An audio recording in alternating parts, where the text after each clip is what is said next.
Hello?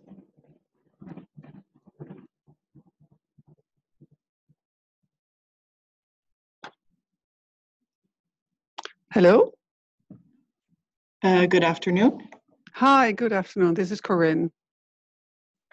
Hi, Corinne. I'll mute myself until I'm given the floor. Thank you. Perfect. Thank you.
All right. Good morning or good afternoon to everyone, depending on where you are joining us from. I'm sure we still have a few people logging in, so we're just going to get started already and just have everybody join as we get started. Can everybody hear me all right? Yes. Perfect. Thank you so much. Yes, I can hear you. Hi, it's Genevieve here. Good afternoon, Genevieve. Thank you so much for joining. My pleasure. So this is a Health Workers for All Coalition webinar, and we will be discussing the ongoing second review of the WHO Global Code of Practice on the international recruitment of health personnel. And specifically, we will discuss the implications and opportunities of civil society engagements. We'll have a few speakers, followed by a moderated discussion. But before I introduce our speakers, I would like to cover a few housekeeping topics. Firstly, today's webinar is being recorded. We will be able to share a link with you after the event is complete, and we welcome you to revisit the content yourself or share it with colleagues. We also invite your comments and questions. Please look at the Q&A chat box on your screen. If you think of a question for the speakers at any point, just type it in there and I will either pose it to our speakers or hold it for the discussion portion at the end of the event. So that is it for housekeeping.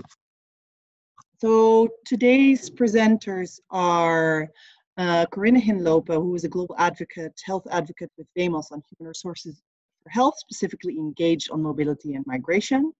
And then we have Genevieve Gentianos, I hope I did not butcher that name, Migration Program Coordinator with Population Services Internationals. And both of our speakers were invited as independent experts during the first meeting of the Expert Advisory Group for the review of the WHO Code. As a special guest, we hope that Professor Omazwa, Executive Director of the African Center for Global Health and Social Transformation, will join as well, who's part of the WHO Expert Technical Committee charged with reviewing the code. Another housekeeping item that I had not mentioned yet is kindly mute yourself if you are not speaking. And maybe something I had forgotten, an introduction of myself. My name is Lisa Lichterink. I am in charge of the Secretariat of the Coalition, and I will be hosting this meeting. So for anyone who is joining, kindly mute as you join when you are not speaking. So at this time, before we fully get started, I would like to give the floor to Dr. Oluka, who is the coalition, one of the coalition's co-chairs, who is going to share a word of welcome.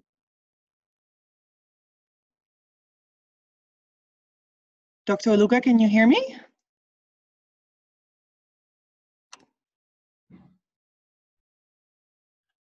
Thank you very much for joining the webinar for today, and we want to thank our speakers for today, Genevieve and Corinne, on this very important topic. I think we are all familiar with the code of practice for health workers recruitment, and for many of the coalition members or any other members who are joining, we just want to welcome you to the webinar for the Health Workers for All Coalition.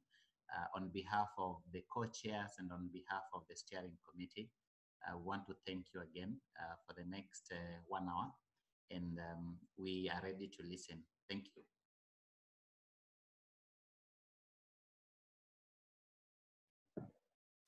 Thank you, Dr. Oluka. Thank you for those welcoming words. So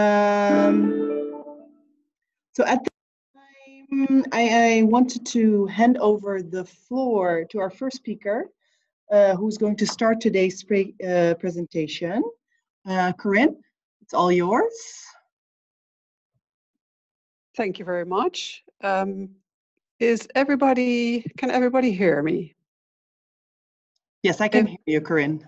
Okay, well, if there's any problem with the audio, please chat something in the, or write something in the chat box, and then I can do something about it. For the time being, I will just keep talking as I am now and hope that everybody is able to hear me.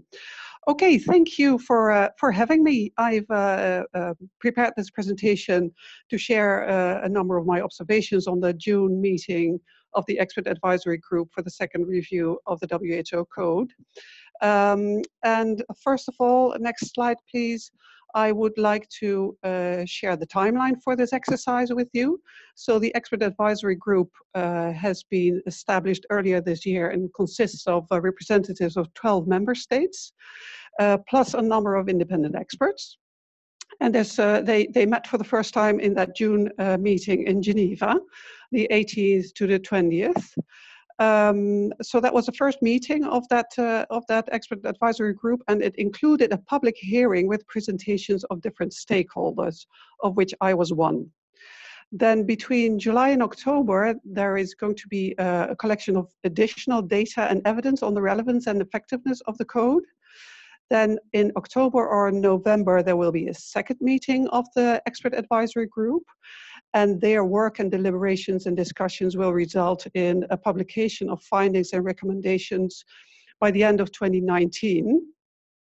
And this will be an input document for the World Health Assembly in 2020, because that is when the member states of the World Health Organization will discuss the findings, the evidence on the relevance and effectiveness of the code, and decide on a review and in what form this review should take place.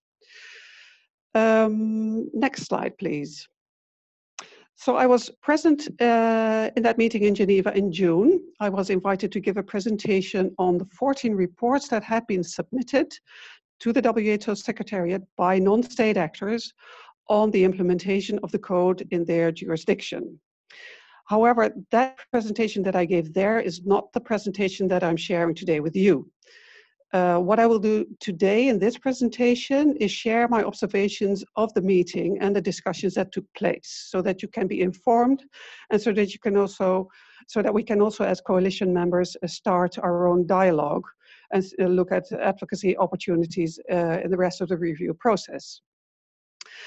For some shameless self-promotion, I also wrote a blog on the Geneva meeting in June that was published on the coalition's website a couple of days ago. In that blog, you will find also a reference and a hyperlink to the presentation that I gave in Geneva. So if you're interested in seeing what I presented in Geneva, please go to the coalition's website.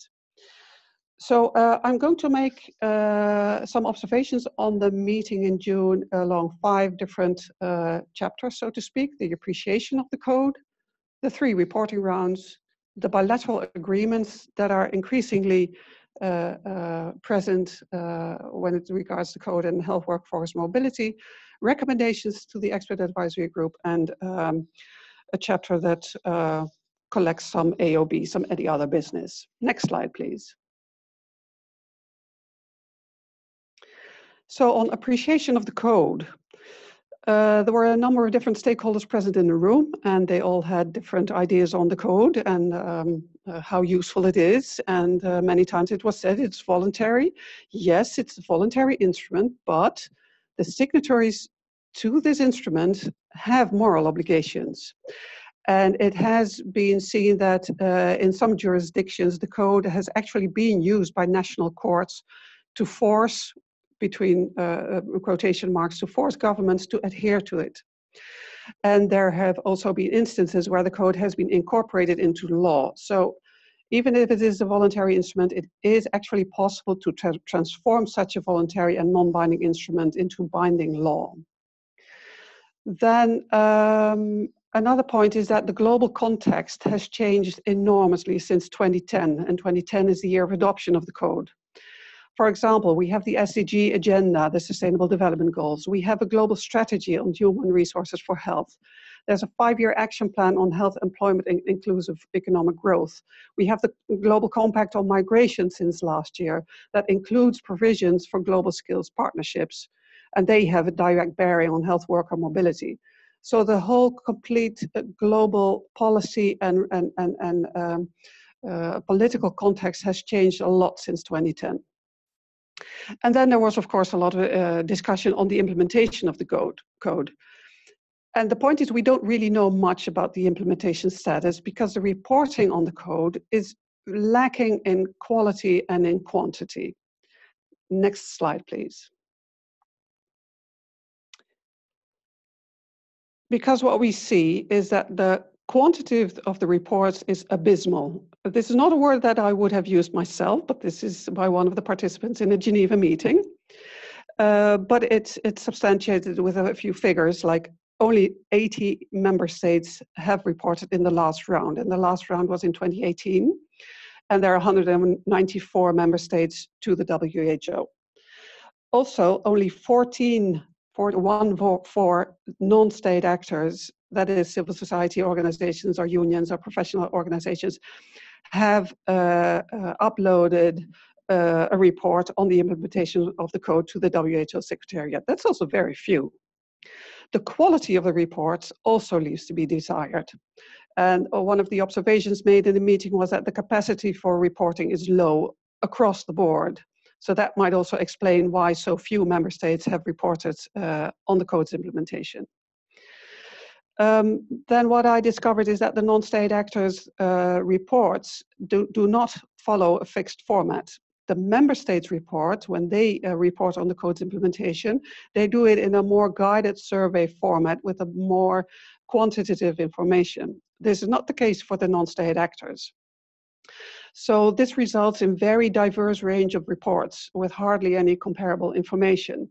The analysis is really a very qualitative exercise, and it doesn't yield conclusions that you can then generalize for the situation in the global context.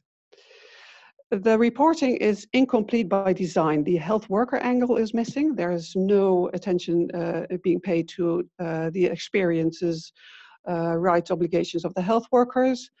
And there is no information on private sector agreements. So that's the agreements on health worker mobility that are increasingly out there.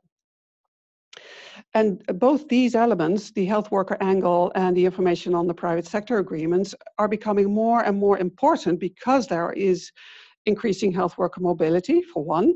And the other one is there's a growing number of these international agreements managing health work mobility. So this kind of information becomes more and more important. And the last thing that was being mentioned that I could relate to very much is that there doesn't seem to be any cross-checking of the implementation reports at national level. That is to say that when member states upload their report, and there is a non-state actor in their jurisdiction that is also uploading a report on the code's implementation, is there actually any dialogue between them to discuss whatever the information is that they have uploaded, because that would really enhance mutual understanding of each other's perspectives on the code's implementation in that jurisdiction. Next slide, please.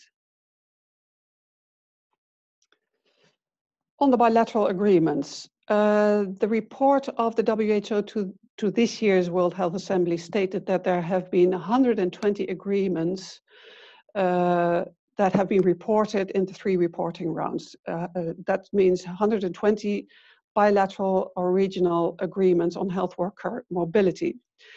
Of these 120, 30 text and internet links were shared with the WHO Secretariat in the last round.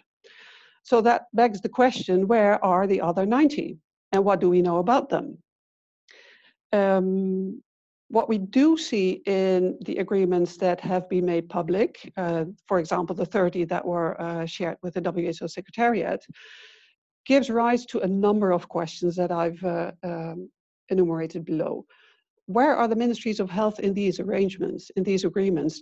Do they have an active part when these agreements are being negotiated? Because we see that they, more often than not, are not part of it. Where are the health workers in the agreements and the unions? Are the perspectives and the experiences of the health workers taken into account when negotiating the agreements? We don't see enough evidence of that. Who monitors the impact of the bilateral agreements, and especially their unattended effects on sending country, receiving country, and on the individual migrants? And then, of course, who is accountable to whom in these bilateral agreements? Because in the spirit of the code... Sorry? Sorry? No, even before that, I don't know what question she asked that she solicited there. Hello? Yeah. Hello? Corinne, I think you can move ahead. Oh, okay. I was at the accountability question, yes. In the spirit of the code, the focus of the code is actually on health workforce development. And with responsibilities for all stakeholders involved. And with responsibilities comes accountability. But we do not know, we have never made explicit who is accountable to whom and what that means in the context of bilateral agreements where also private parties are involved. So that remains a big gap, actually, in the implementation of the code. Next slide, please. So the recommendations that the meeting in general gave to the expert advisory group was that, well, first of all, we conclude that the code is still very relevant, but how effective it is remains very much to be seen. Because to be able to be more effective, the code needs to be able to respond to an ever increasing number of these bilateral agreements. And interestingly, the code was actually designed to do so, to provide guidance when bilateral agreements are being negotiated. But how does that work out in practice? Because how can the code be more effective when there is so little information on the contents of these bilateral agreements or on their development process? And the other thing that was repeated over and over during the Geneva meeting in June, that we need more evidence on what the bilateral agreements entail, what they stipulate, who is involved, what the experiences are, what the effects are on the sending countries and the receiving countries.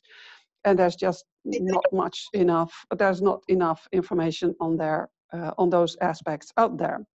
And this relates very much also to transparency of documentation relating to bilateral agreements or any other kind of evidence that could inform the review process. So the transparency thing is really crucial. Next slide, please. So under the AOB chapter, well, there is a whole lot that we could see, that we could say here, and I hope that Geneviève and later probably, hopefully, Professor Omaswa can chip into. I would like to highlight just a couple of things. And the first is that I concluded my presentation during the June meeting that the name of the code is actually misleading. And I propose it to be renamed as the WHO Code of Practice on Fair International Recruitment and Mobility. And I did that not because I thought that this would actually happen. It was a bit of a futile exercise, but I wanted to stir the debate on the wrong perception of the aim of the code. And the code is not just about ethical or unethical international recruitment. It's about health workforce development in the sending countries, in the destination countries, and it's also about respecting the rights of the health worker migrant. If you want to look a bit more at how I think about that, read my blog on the Coalition's website. Another point is we've skipped back to the, we didn't forward yet to the last slide, please. Sorry about that, yeah. A second topic of concern is the list of countries with critical shortages. There is a list of 57 countries with critical shortages of health workers, and this is a very outdated list. It dates back to 2006, so you can imagine that a number of countries who are on that list do not deserve to be there anymore, and vice versa. And it's a very contentious issue because member states have different interests to be on that list or to not be on that list. So it leaves open the discussion on what a critical shortage is and how you get to be on that list or not.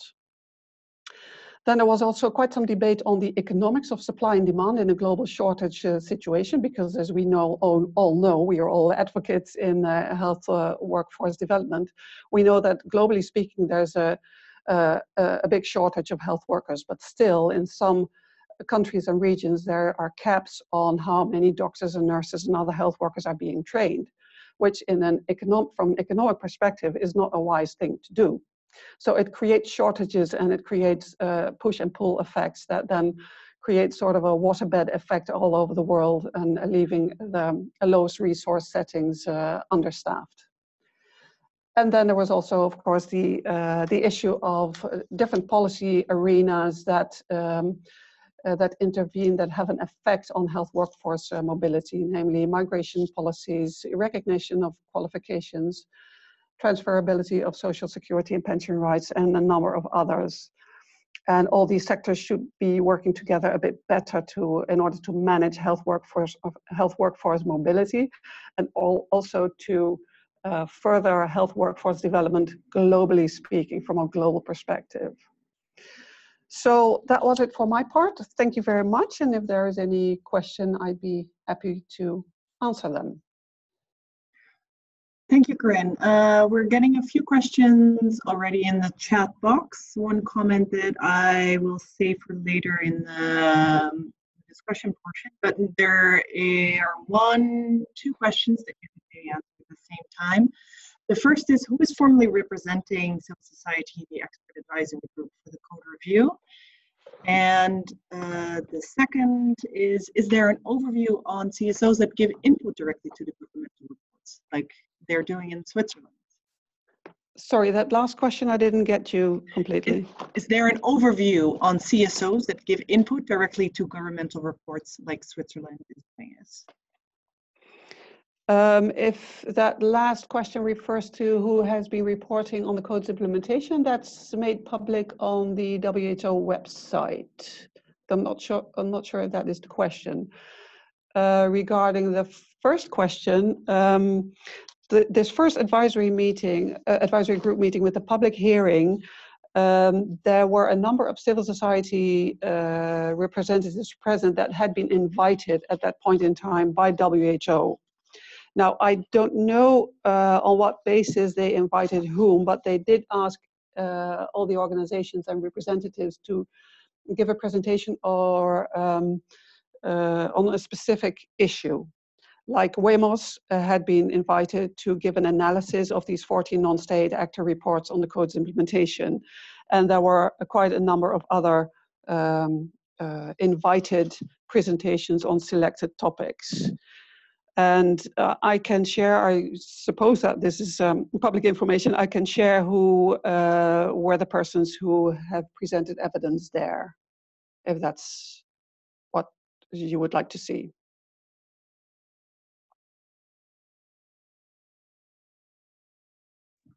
I'll leave it at that for now, unless there is more. Thank you, Corinne.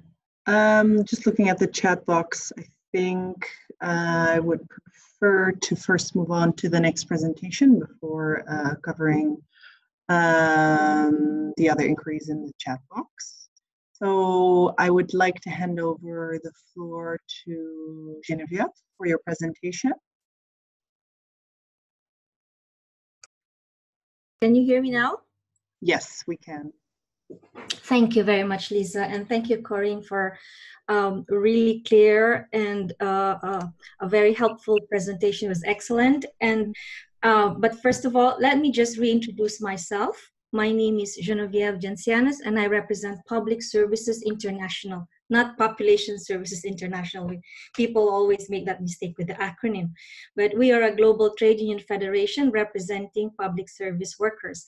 And what I'm going to share with you as part of my contribution today is not really my observation or appreciation of the EAG, but what I have presented with PSI being invited to make a contribution to the EAG public hearing. And I was not able to attend the whole days of the public, 1.5 day, in fact, of the public hearing. I was only there half day. So what I'm going to talk to you about is in relation to the opportunities for deepening impact of the WHO Code of Practice as what the WHO has requested us to speak to. Next slide, please. Just for the presentation outline, first, to talk a little bit more about PSI, and I'm very, very new to the Health Workers for All Coalition, though I remember we are invited, and I don't know if we are already part of it. Perhaps you are familiar with Baba Ayem, my colleague, who is responsible for the health and social services sector of PSI, and I'm the one overall responsible on PSI's work around migration, refugees, and internally displaced persons. But since this talks about health, labor, recruitment, and mobility, I am the one following this at the WHO. And I'm also going to talk about the global relevance of the WHO Code vis-a-vis the UN Global Compact on Migration. I don't know how many of you are familiar with that, but perhaps I could also talk a little bit, just touch on that as well as part of this global context, global policy and politics that Corinne has referred to. And then a little bit about what we did in Marrakesh during the adoption conference of the Global Code of Global Compact on Migration, and then our forthcoming study on the global skills partnerships and how this relates to the WHO Code. Next slide, please. So again, we are, as I mentioned, we are the Global Trade Union Federation representing over 30 million workers involved in the delivery of public services, present in 156 countries and territories, and we represent over 700 unions. And when we speak about public services, this includes a whole lot of public services, both delivered publicly and also privately, but are considered public services. And mainly, we have a very big sector in the health and social care, and we represent over 40 million workers. And as we know, this sector, the health and social care sectors, they're very much affected by international migration. Next, please. Next slide, please. In terms of the global relevance of the WHO Code, we believe as PSI that the Code continues to provide a framework of principles and practices for the ethical and fair international recruitment of health workers. And I fully agree with Corinne that it's not the word ethical is not enough. We also must add fair, and fair is already defined within the International Labour Organization. We have standards that make reference to what fair recruitment means already. So it should be fair and ethical. And in view of that, as I have mentioned, in 2018, we reached a global landmark. In fact, there were 2 global compacts that were adopted in December 2018 by the UN General Assembly. The first one is on the UN Global Compact on Safe, Orderly, and Regular Migration, or the GCM for short, and the other global compact, which is the UN Global Compact on Refugees. I will only refer to the UN Global Compact on Migration, as it includes mobility and labor migration, which also affects the health sector. And for us, PSI, we believe that the WHO Code provides the tool to realize the objectives of the GCM. The Global Compact on Migration is it's a robust document. It encompasses multi-dimensional 360 degrees, everything around international migration. And this is now, it's an attempt, and it's a successful attempt by the international community to put migration within the framework of the United Nations, and that includes the WHO. And in the implementation of this Global Compact on Migration, there is the UN Network on Migration, where WHO is part of, and part of our advocacy as trade unions and civil society is to make sure that the competence of all these UN agencies will be tapped and utilized in implementing the Global Compact. And this Global Compact on Migration has 23 objectives. That's really, really big. It's very ambitious. But in terms of what is relevant for the health sector and the WHO Code, we are referring to the following objectives, which is Objective 1, which pertains to data around migration. Objective 5 is about providing pathways for regular migration. Objective 6 is about fair and ethical recruitment for decent work.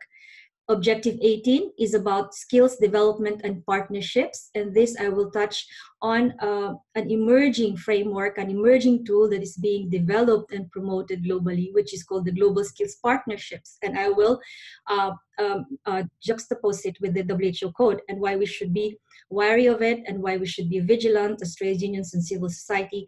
And the Objective 23 is about international cooperation. So all of these objectives will touch into the health sector, mobility, migration, and health workforce development as well. And for us, it is imperative that efforts towards implementation and monitoring of the WHO Code be reinforced and the necessary resources allocated. And why am I saying this? Because I also noticed in the brief half day that I was there listening to the deliberations of the expert advisory group, that it seems to us that really there is very little promotion of the WHO Code. For us, PSI, as we were just entering the WHO observer status, we just received our status very recently, we have not really been involved in the reporting of the code, and which we intend to do. Hello? Shall I continue? Yes, we can hear you perfectly. Thank you. Okay, because there was just a bit of interruption. And yes, and we will fully support that this be promoted widely. It should be resourced in terms of promotion so that more and more stakeholders can really contribute to that. And to begin with, we have also, we have the trade unions, we have health workers, unions and associations and civil society. So we really must do a lot of promotion and push WHO to do that. And I remember there was a deliberation that indeed there was very little resources put into promoting the WHO Code. Next, please. Next slide, please. Thank you. So in terms of the WHO Code and the UN Global Compact on Migration, this clearly refers to Objective 18, paragraph E, which says to build global skills partnerships among countries that strengthen training capacities of national authorities and relevant stakeholders, including the private sector and trade unions, and foster skills development of workers in countries of origin and migrants in countries of destination with a view to preparing trainees for employability in the labor markets of all participating countries.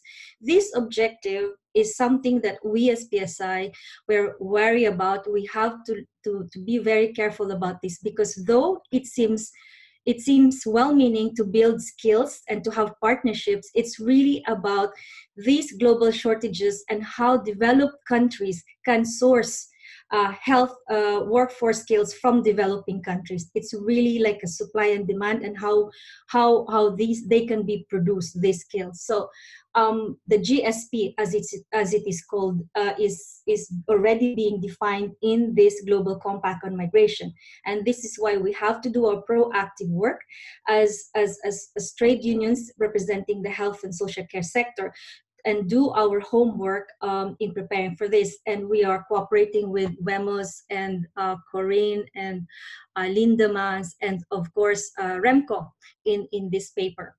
Next, please. And in view of the WHO Code, we remember that in paragraph 5.2, that member states should use this code as a guide when entering into bilateral and or regional or multilateral agreements to promote international cooperation and coordination on international recruitment of health personnel. And such arrangements should take into account the needs of developing countries and countries with economies in transition through the adoption of appropriate measures. And such measures may include support for capacity building in the development of appropriate regulatory frameworks, access to specialized training, technology, and skills transfers.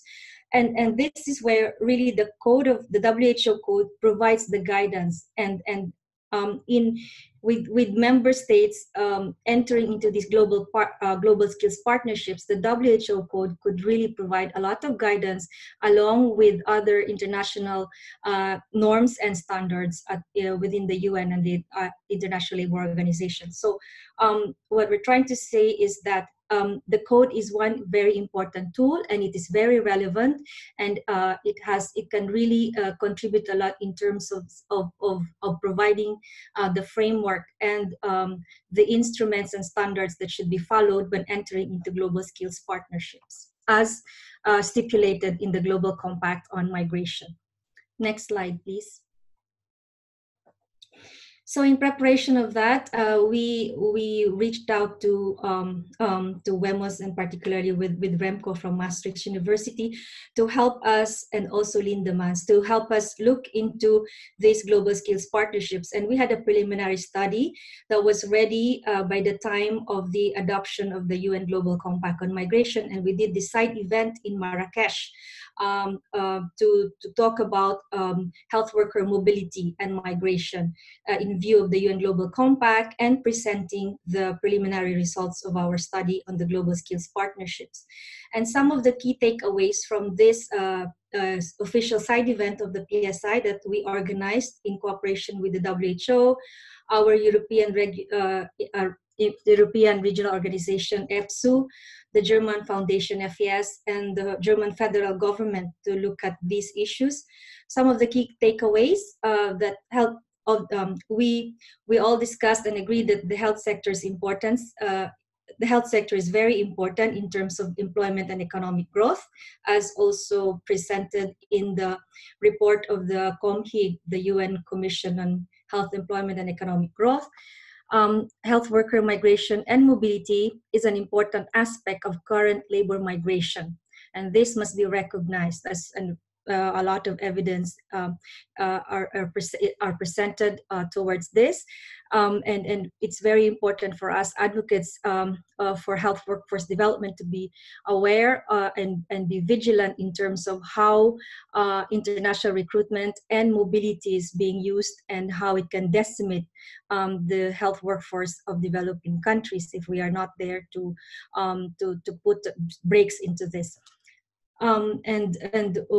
We do recognize that there is the need to provide regular pathways for migration, and also skills development and skills mobility. These things are very important, but they must be developed with the participation of stakeholders in order to ensure balance in formulating these agreements.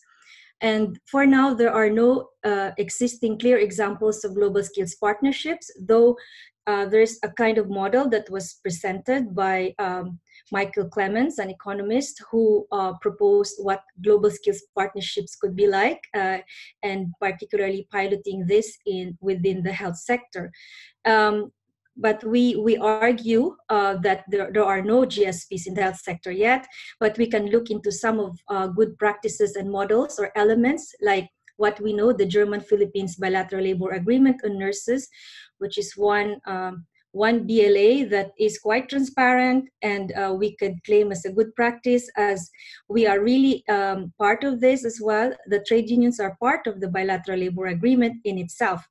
And this we can also share in further discussions on how we're doing this to make sure that there is fair and ethical recruitment, there is social protection, etc. And the engagement of health workers and unions is critical in the formulation of GSPs. I think I have 3 more slides left. Is that okay? Yes. Next. If you can be brief, and then we have more time. Okay, I'll try to. It's about the GSP. Okay, next please. So just some of the key policy messages of this forthcoming study that hopefully we can have this published in about 2 months. Yes, first of all, as I mentioned, there should be a cautious approach to the GSP.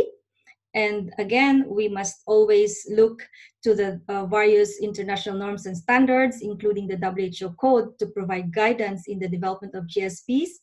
The GSP in its current construction will not lead to an equitable and sustainable solution from the perspective of the global health workforce development, migration, and social perspective. But it is presented as a financing mechanism, focusing mainly on training and employability to meet skills shortages. And this model is very narrow. It's just a technical modality, and it's leading to short-term cost efficiency gains and solutions through temporary migration schemes. So it's really more of a business model, as if we could simplify it like that. And again, we advocate the trade union should be involved as representative of health workers unions in pursuing BLAs. And I do agree that with what Corinne said, that these BLAs are so non-transparent. Nobody knows what they are. They're not accountable. Yeah, except for one BLA that we have followed and we are part of, which we should replicate this model in various forms. That, you know, if any BLA has to be developed, it has to have these elements. And this is why it is important to have BLAs formulated through social dialogue and involving employers, governments, trade unions, and civil society. Next, please. Next, please. Next slide, please. And I'll just read this because there are practically the notes. Regional and perhaps a global governance and public finance model would be required to maximize the benefits and mitigate negative externalities of health worker migration. And as I mentioned, that the model should take into account ILO standards, including the Multilateral Framework on Labor Migration and the WHO Code of Practice.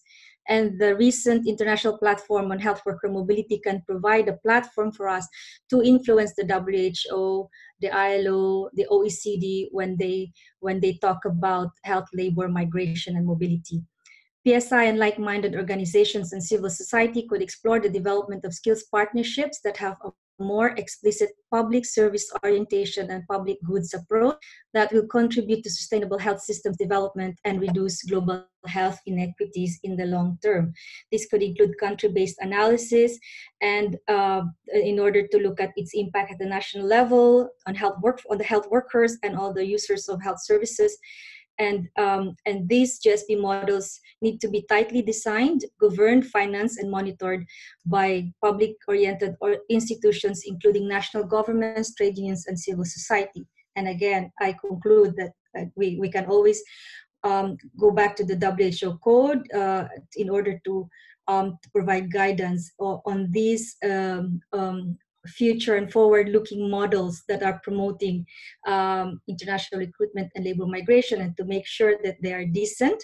There is decent work, labor rights are respected, health workforce development is respected and sustained, and that there is also fair and ethical recruitment.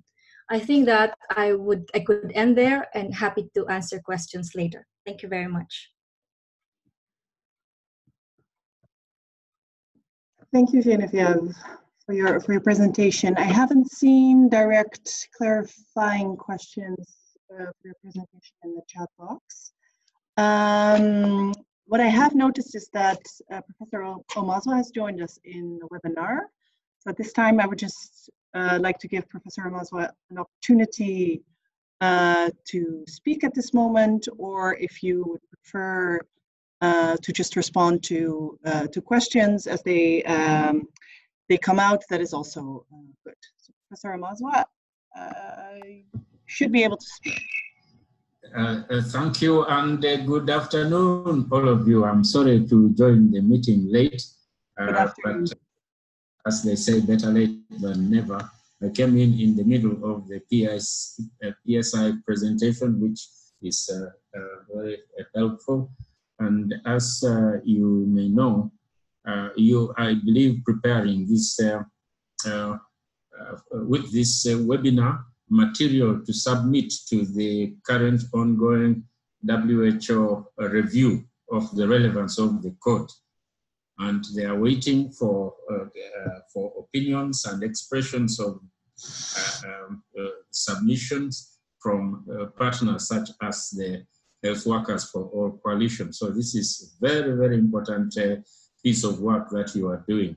I'm a member of that expert group, and I look forward to receiving your submission again when we have our next meeting, I think next month.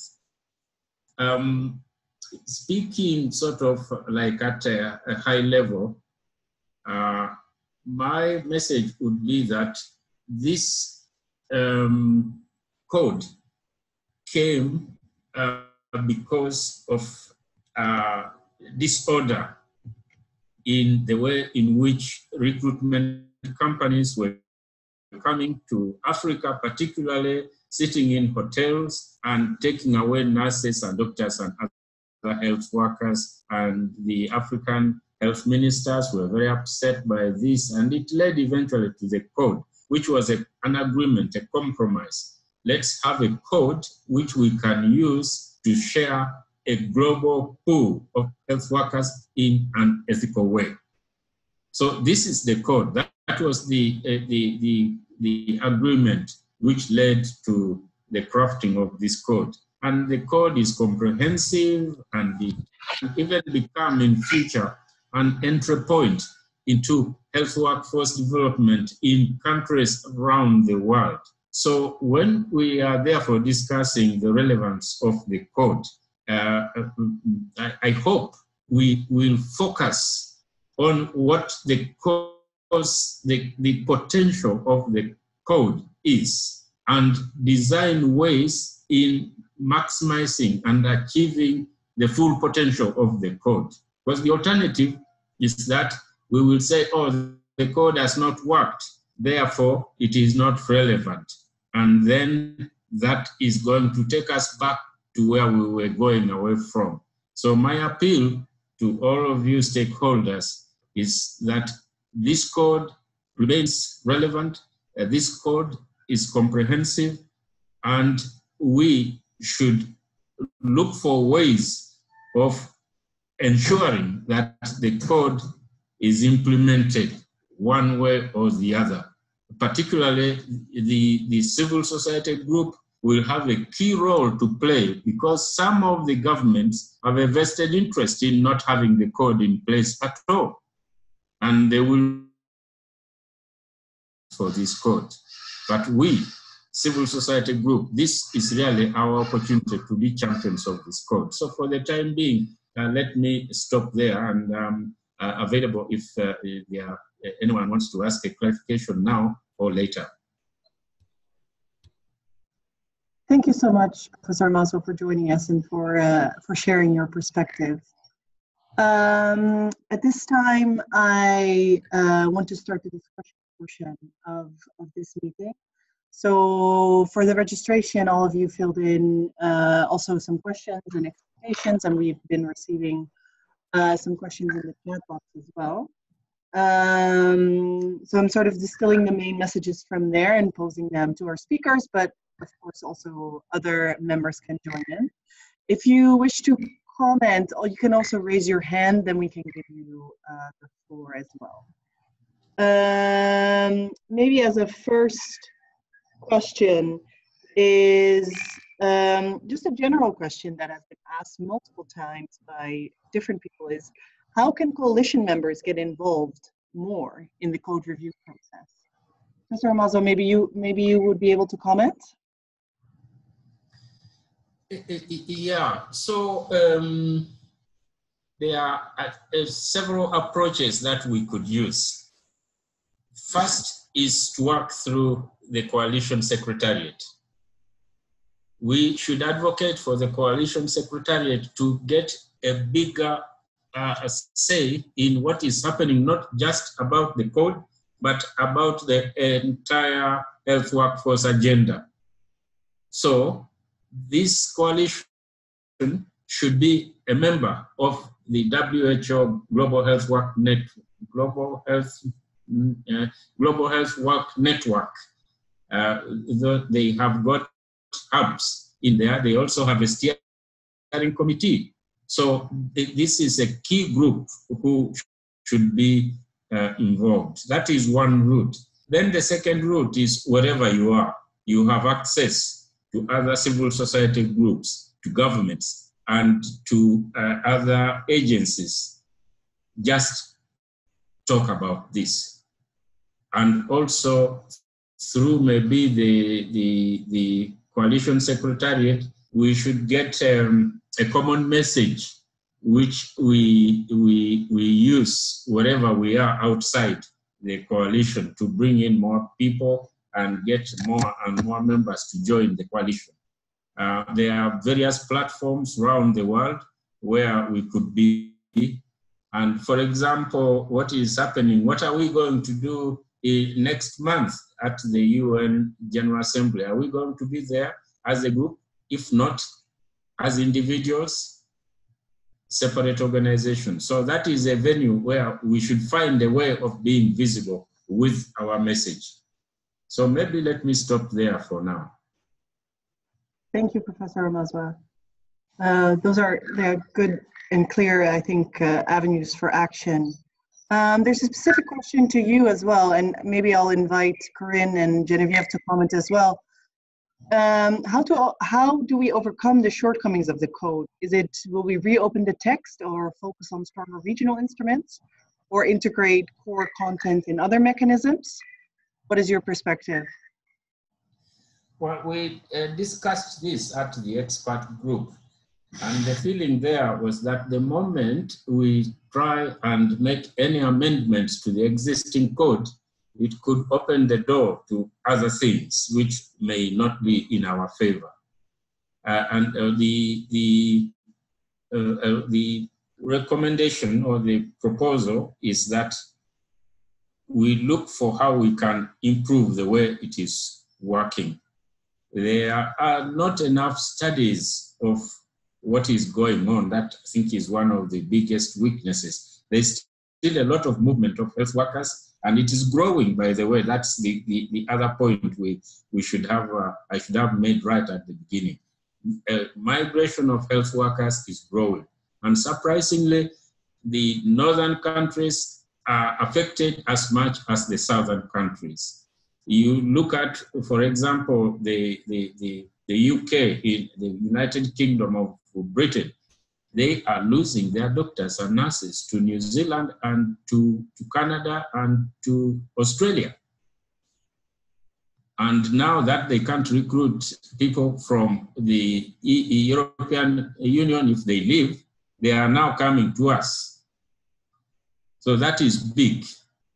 Then there is also the Middle East countries. They are hardly training any of their own people. So their policy is to depend on importation. And also within our own, like if you take Africa, there is also movement within Africa. So migration is going to grow and not reduce.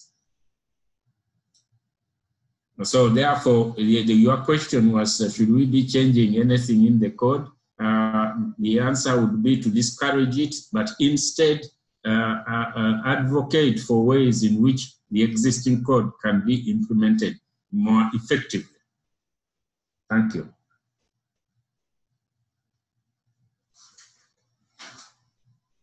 Yes. Could I also make a contribution to that question? Please, yes. Go Yes. ahead. This is actually what I have again said at the EAG meeting, that no, not everyone knows about the WHO code.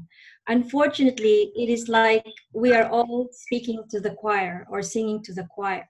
What we are saying is that we have followed the big policy context, and as Professor Omaswa already mentioned, that international labor migration is really growing, and it's growing at a really fast speed because of globalization, etc.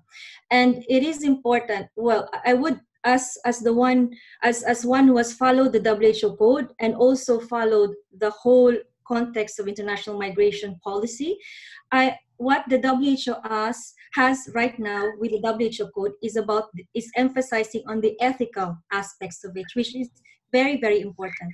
The ILO, International Labour Organization, on the other hand, emphasizes on the fair. And by fair, I would like to answer the question, no, by definition of ILO, fair does not involve the financial aspects, but fair being it respects international norms and labor standards in terms of decent work and labor rights and fair recruitment. So we must, as we look at the migration and mobility of health workers, we have to combine fair and ethical. And unfortunately, right now, these two agencies are not really talking. They have to talk more. And us stakeholders, we have to be really working and synergizing our efforts so that the WHO code really complements the other standards and frameworks and conventions that are in place that are guiding the international framework to govern international migration today. And again, a lot of promotion, synergistic efforts, international cooperation, and we have to talk to each other, including monitoring what is happening in the private sector with these private recruitment agencies, which is also a very big challenge. Thank you. Thank you, Genevieve. Corinne, would you want to comment as well? No, not necessarily. I think no. I think that was great answers by Genevieve and Francis. Yeah. Professor Omaswa, there's another specific question for you. Can the existing code be implemented more equitably? To me, it's still a dice that is loaded in favor of richer countries. Well, yes, that is our job, to get that to happen, to get the code implemented more equitably. And I think the point made by Genevieve just now to say that not much is known about the code is very true, and a reason why the question applies, the question which has just been asked. Can you imagine that these global leaders of ours, when the code was adopted, soon after the code was adopted in 2010, the WHO HRH department was closed down. And the agency which would have been publicizing and disseminating the code was not there. And the department has been created again. But if you look at the Afro side, WHO, the African region, that office has remained weak since then. There's no senior advisor, there are some 2 staff in it, and very little is happening from the WHO side in terms of advocacy for the code. And that is, again, why we come back to our group. It is, I think, up to us, as they say in Alma Ata. All of us have got a duty and a right to participate in building our healthcare systems. And let's not wait for other people to move. Let's find ways of moving or causing them to move. And here in Africa, the agencies also which would be supporting this code are also struggling. Like if you take the African Platform on Human Resources for Health, it was funded by partners. Now it is not funded. We've just been running it here in our office because we believe in the cause, and without any dedicated resources for that. We do convene meetings regularly, and we shout if we have to talk about something. But I think the message is that until awareness for the code is higher than it is today, equitable implementation is not going to happen.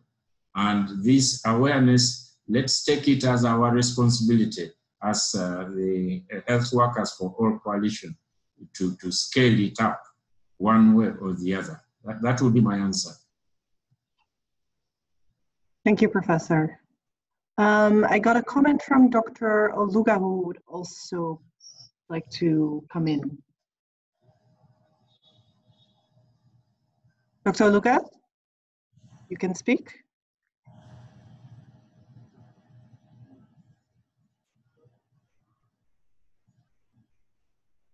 Dr. Oluga, we cannot hear you.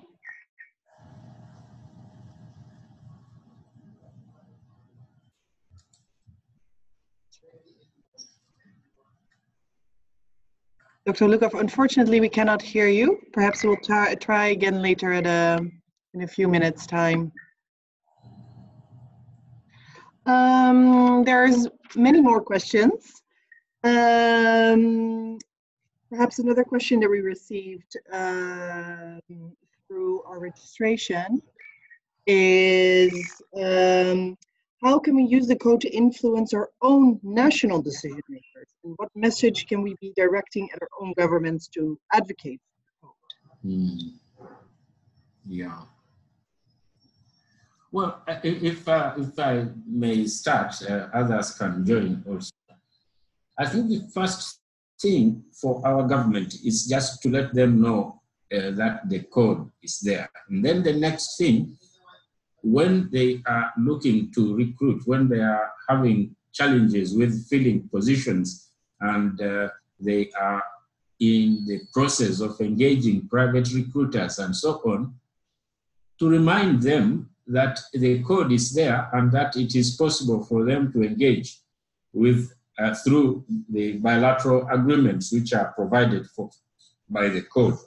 And then maybe also if we develop a stronger network within ourselves, the moment we know that the government X is recruiting or is in the process of scaling up their health workforce, we can be the catalysts connecting the governments so that the bilateral agreements can be signed.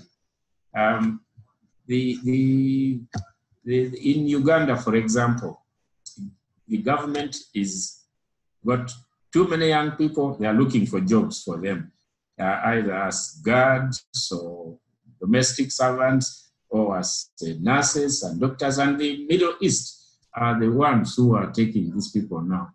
But they are not being recruited through bilateral agreements with the governments. They are being recruited through agreements which the government is aware of, but by private companies. And these private companies are not treating the migrant health workers as well as they should be. A lot of stories of, almost like trafficking of people.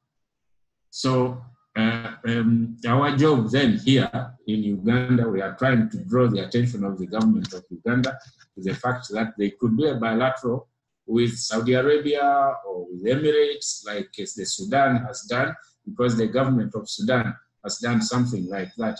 And maybe slowly, if we advocate for those messages, examples of what works, it will start to happen. But also health professionals should get themselves organized better. Professional associations of nurses and the unions of nurses, and maybe PSI can come in here to pass these messages around. They also don't know enough about the code. Can I chip in with a comment? Go ahead, Corinne. Yes, hi, thank you. I completely agree with you, Professor Omaswa. What I observe in the Netherlands is that we also have a big shortage of health workers, actually, and it's growing by the day, more or less. And what we have also concluded, for example, and observed in the Geneva meeting in June, is that the Ministry of Health is not party in many of the agreements that are taking place, that do either recruit people from here to go elsewhere, or recruit people from elsewhere to come and work here. So the challenge is that when the Ministry of Health is not aware of these agreements, how do we engage with that? And that is something that that is, well, not keeping me awake at night, but I do observe things like that happening. And you know, it's a free market, so people are supposedly free to enter into agreements on that will result in health worker mobility. And who is then monitoring the effects of such migration? How big is that mobility actually, and what does it mean for the sending countries or the migrant workers' rights? Those are difficult questions to answer, but very necessary. I completely agree with you, Professor. Thank you, that's it. May I also contribute a bit to that question? Yes, please go ahead. Yes, exactly the point that I have said.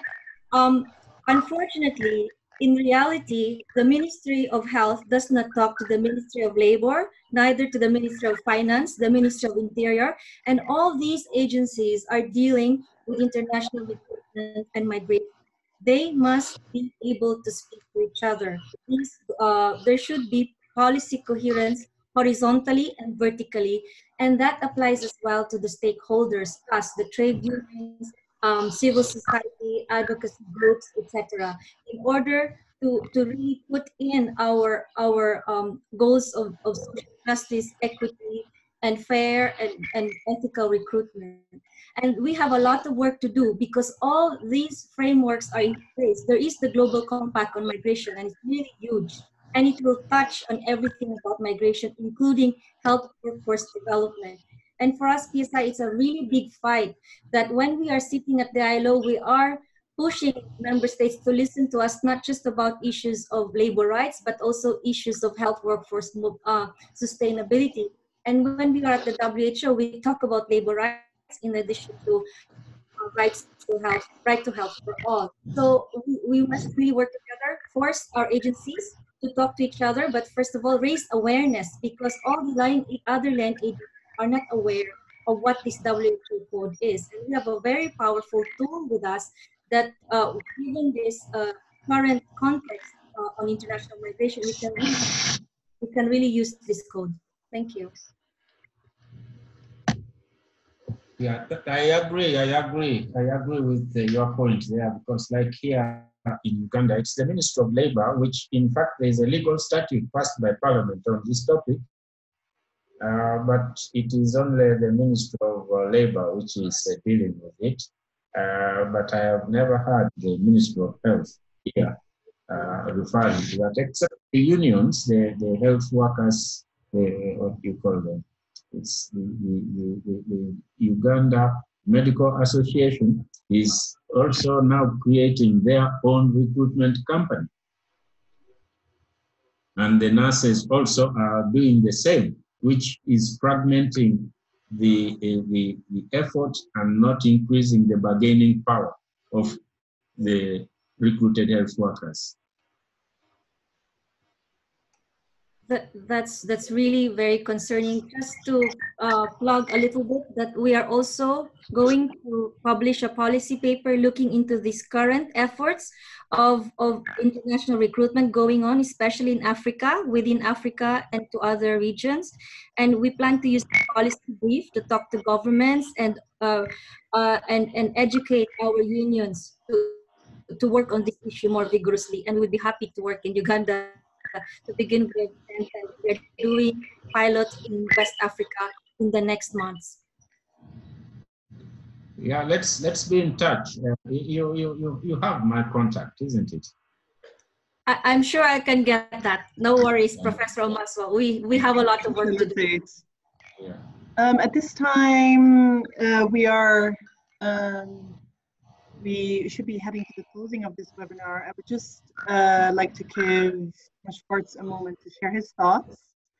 And afterwards, we'll start to wrap up.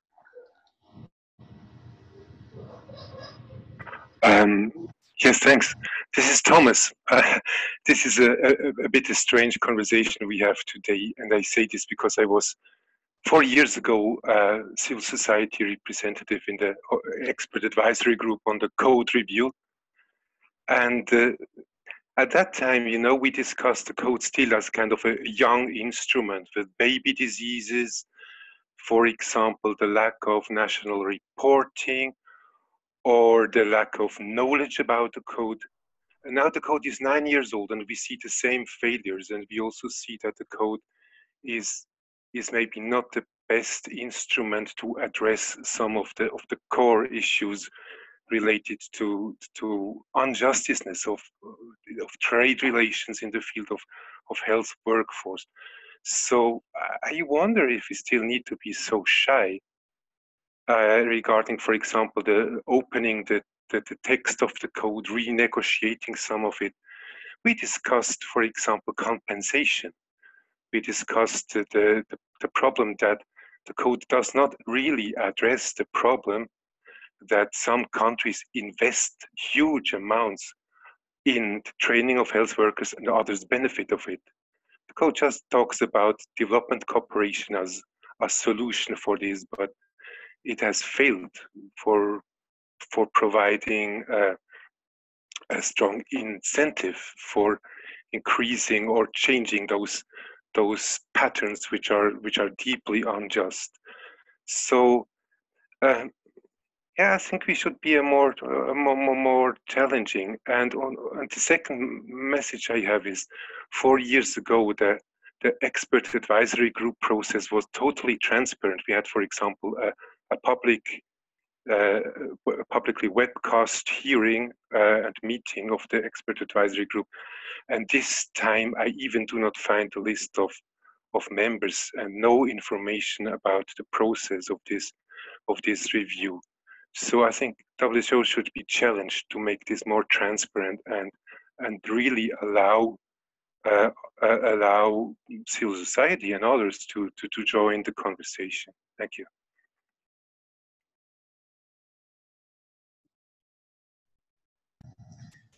Yeah, Thomas, Yes. I mean, we can take this point, the coalition should take this point to the expert group now and say this group is asking for reopening of strengthening the code so that the sending countries have a bigger say. The one of compensation was the reason why the code ended like this, because the sending countries were asking for compensation. You are doing this for footballers already, why don't you do that for health workers too? And there was a deadlock on that, and the compromise was, okay, let's not talk about compensation. Let's use a code that will empower both sending and receiving countries to sit around the negotiating table and agree on how to share the health workers. So we can bring it back again. If you, I mean, that's the reason why the review is on. We shouldn't shut it off.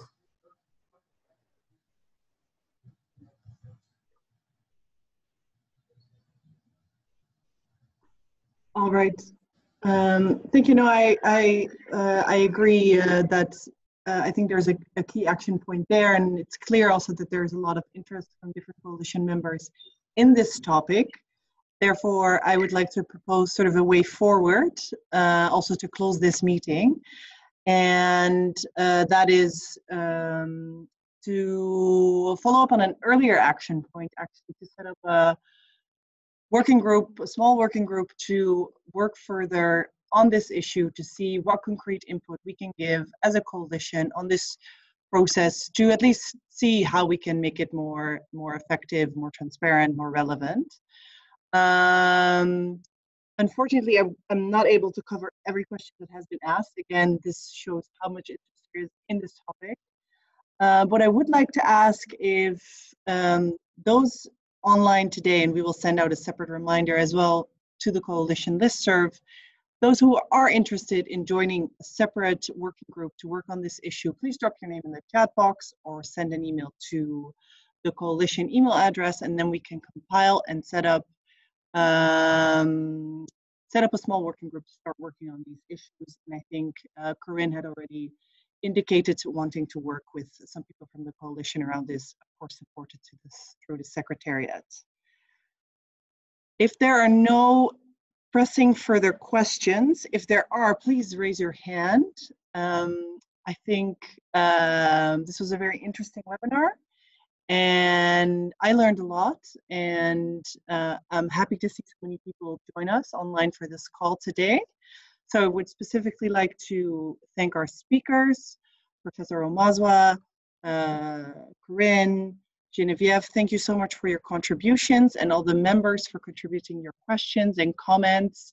I think it's an indicator of how rich the member group is, and I'm a positive person, so I'm thinking there are things we can work on here. So with that, thank you very much for taking the time to join us today in this Health Workers for All Coalition webinar. Again, we have recorded this webinar. We will make the recording available to share with your colleagues, to reflect on it again, and we'll share it with you in due course. So thank you very much. Have a lovely afternoon and evening, and hope to touch base with you all soon. Thank you so much. Have a lovely. Thank you, Lisa. Thank you, Lisa, for chairing this meeting. Well done. Thank you.